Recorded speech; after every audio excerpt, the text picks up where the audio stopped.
Today, Christina will line up fourth. Starting in front of her on the grid, it's the most recent race winner, the number 63 Scuderia Ferrari of Bill Sweedler and Townsend Bell. They sit second in the points, but are only 6 points back. And with that race win, they are riding a wave of momentum. The team on the offense today, though, is that number 48 from Paul Miller Racing. It's the duo of Dion von Moltke and Christopher Haase. Together, they led the bulk of the season in the point standings, but they've suffered a wave of misfortune. They're now third in the points, 8 points back, but this weekend they've been on points. Today, they start on pole. Multi-class racing in the Tudor United Sports Car Championship. Yes, you see red Ferraris in both the GT Le Mans category and GT Daytona, as you do with Porsches. And there is the points leader.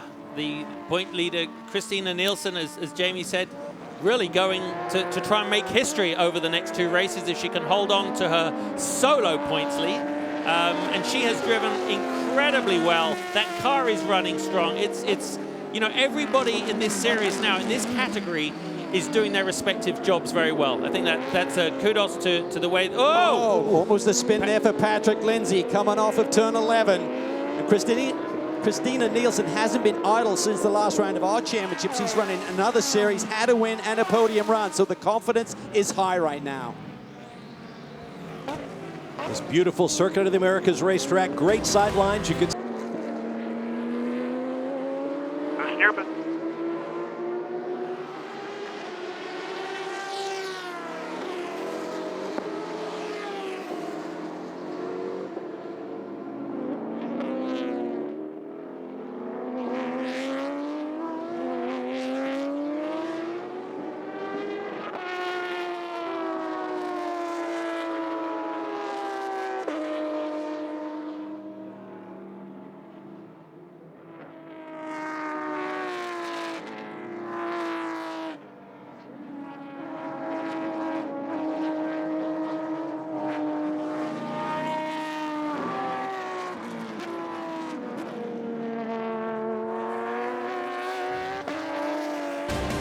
back live at Circuit of the Americas on a hot, humid Texas day.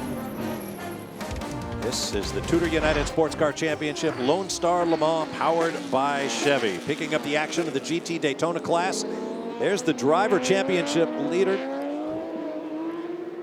It's a dominoes fall here, Bob. We just passed the 50-minute mark.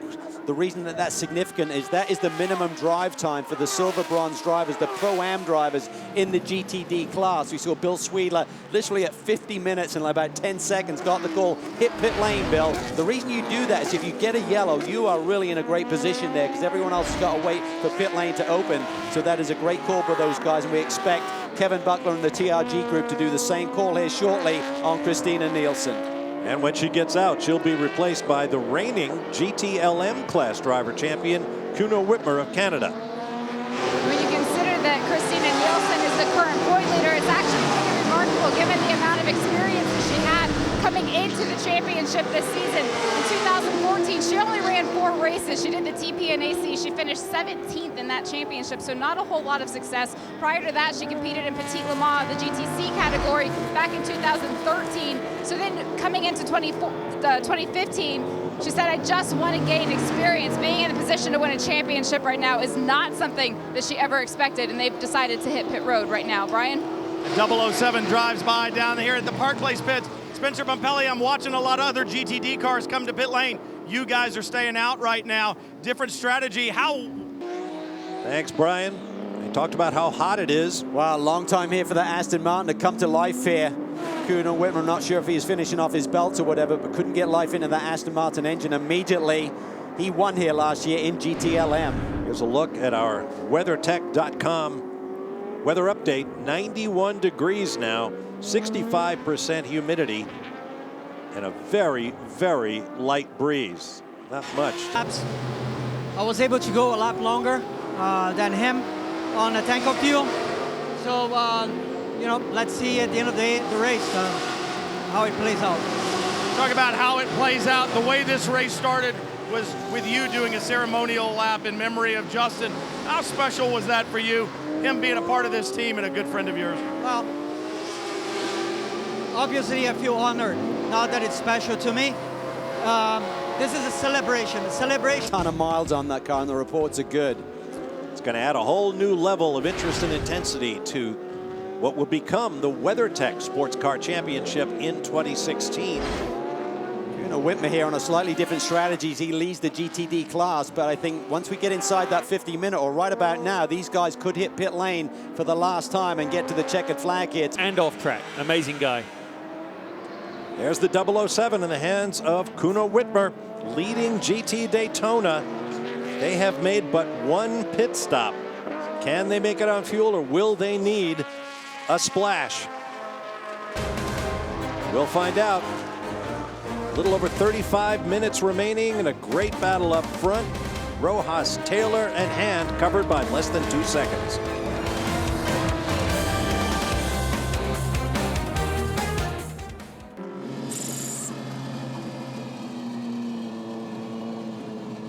Back at Circuit of the Americas, the 007 answered the question we posed before the break, and they are pitting. Kuno Whitmer getting fresh rubber and fuel to run the final 32 minutes and change in this race. See the tap on the shoulder there. Didn't need a full fuel load, so that was a time stop. Critical few tenths can be saved that way, or maybe a few seconds even, to get them back in the game. Meanwhile, as we went to break, up front, the top three were Memo Rojas, Ricky Taylor, and Joey Hand. Right now, it is Joey Hand, Ricky Taylor, and Memo.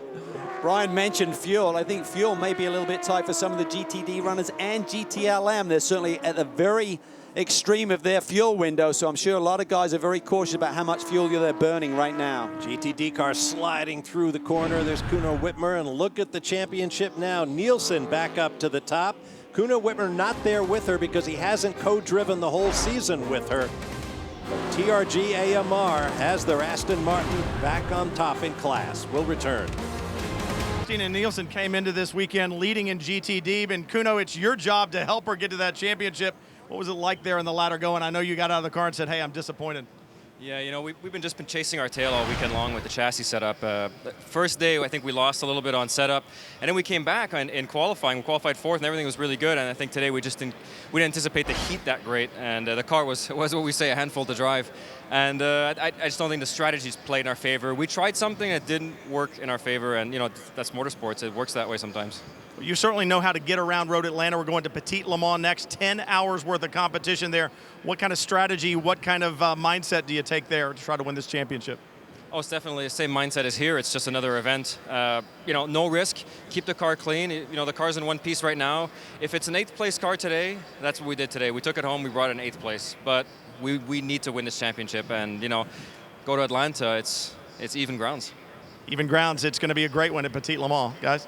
Well, 35 points to win a 2-hour 40-minute race today. 35 points to win a 10-hour race at Road Atlanta. Hardly seems fair. Well, it's good. Yeah, it doesn't seem fair, but there's a lot on the line there, and you